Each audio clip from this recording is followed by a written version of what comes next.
बिस्मिल्लाहिर्रहमानिर्रहीम। जी तो स्टूडेंट्स, हमने अपनी छोटी अहादीस मुबारका का तर्जुमा पढ़ लिया था। अब इसकी वजाहत की तरफ चलते हैं। इस्लाम ने पाकीज़गी और तहारत का तसर्रुफ़ ईमान शुमार किया है, और पाकीज़गी और तहारत के लिए ज़रूरी है कि इंसान हराम और नाजायज़ हर सूरत से बचता रहे। दूसरे लफ्ज़ों में हम ये भी कह सकते हैं कि हराम और नाजायज़ चीज़ें नापाक हैं, जो कि दीन की रूह के मुनाफी हैं।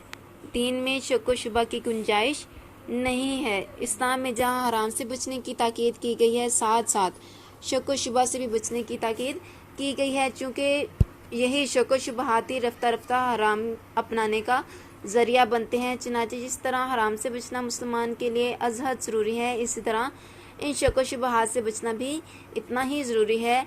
आप सल्लल्लाहु तआला अलैहि वसल्लम और सहाबा किराम हराम की तरह मशकूक चीज़ों से भी इसी तरह परहेज़ करते थे, इसी तरह गुरेज करते थे। चनाचे जिस तरह हराम से बचना ज़रूरी है, इसी तरह शक व शुबा की कमाई और मशकूक माल से बचना भी ज़रूरी है। जहाँ तक मुतशब्बे चीज़ों यानी कि जो शुबे वाली चीज़ें हैं उनसे परहेज़ का ताल्लुक़ है, तो दीगर अहादीस में इस बात का तज़किरा मौजूद है कि आने वाले वक्तों में दुनियावी आराइश व ज़बाइश आम हो जाएगी, मादी तरक्की बहुत ज़्यादा हो जाएगी। इस तरक्की के नतीजे में लाजमी तौर पर इन तमाम चीज़ों की पैदावार भी बढ़ेगी जिन्हें इस्लाम ने हराम करार दिया है, या कम अज़ कम वो मुतशब्बे चीज़ें करार दी जा सकती हैं।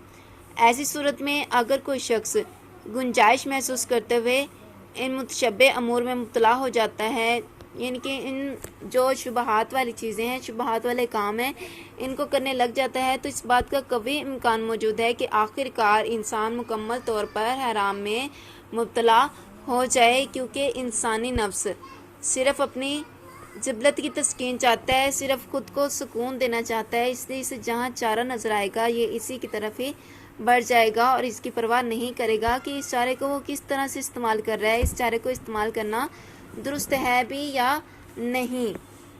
तो इसकी मिसाल हदीस मुबारक में किस तरह से दी गई है कि रसूलुल्लाह सल्लल्लाहु अलैहि वसल्लम ने फरमाया, हलाल ज़ाहिर है और हराम ज़ाहिर है। इस हलाल और हराम के दरमियान बाज़ शुबे वाली चीज़ें हैं। जो शक व शुबो वाली चीज़ों से बचा, इसने अपने दीन को बचा लिया, और जो इन शुबे वाली चीज़ों में पड़ गया, तो इसकी मिसाल इस चरवाहे जैसी है जो शाही चरागाह के पास अपने जानवरों को चराए। करीब है कि कोई जानवर इसमें घुस जाए, जो कि बादशाह की एक मखसूस चरागाह है जिसमें दूसरे जानवरों को दाखिल होने की इजाज़त नहीं है। सुनो, अल्लाह ताला की चरागाह में यानी कि इसकी ज़मीन में ममनू करदा चीज़ें हराम चीज़ें हैं, यानी कि जिन चीज़ों से मना किया गया है वो हराम चीज़ें हैं। तो स्टूडेंट्स, जब माशरे के अफराद इज्तिमाई तौर पर इन कवानीन का ख्याल रखना तर्क कर देते हैं, इन कवानीन को छोड़ देते हैं, तो इसके नतीजे में माशरती इक़दार तब्दील हो जाया करती हैं।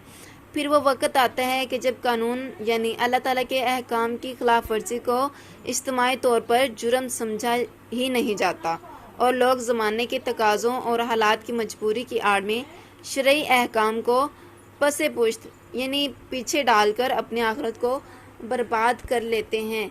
क़ल्ब का ख्याल तकवा यानी दिल में तकवा और डर होना चाहिए कि अगर कोई शख्स खुदा के खौफ से हराम और शक वाली चीज़ों को छोड़ दे तो वो नेक शुमार होगा, और अगर बेखौफ होकर हराम और शुबा वाली चीज़ों को इस्तेमाल करे तो वो अच्छा नहीं समझा जाएगा। असल परहेज़गारी यही है, शक व शुबा वाली चीज़ों को छोड़ दिया जाए, जैसा कि आप सल्लल्लाहु अलैहि वसल्लम ने फरमाया कि शक व शुबा वाली चीज़ों को छोड़कर वो काम करो जिसमें शक व शुबा ना हो।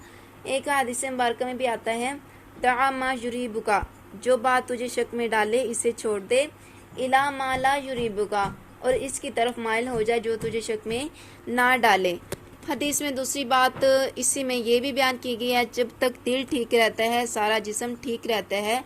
मादी एतबार से आप जायज़ा लें तो दिल के अमराज का शिकार अफराद के दिगर जिस्मानी अज़ा में भी खराबी का शिकार हो जाते हैं। बातनी एतबार से देखा जाए तो जिस शख्स का दिल यानी नीयत या अकीदा ही ठीक ना हो, तो इसकी खराबी का असर इसके दिगर आमाल पर भी पड़ता है। तो अल्लाह अज़्ज़ व जल हमें तस्कीन क़ल्ब जैसी अजीम नेमत से बहरावर फरमाए। आमीन। अल्लाह हाफिज़।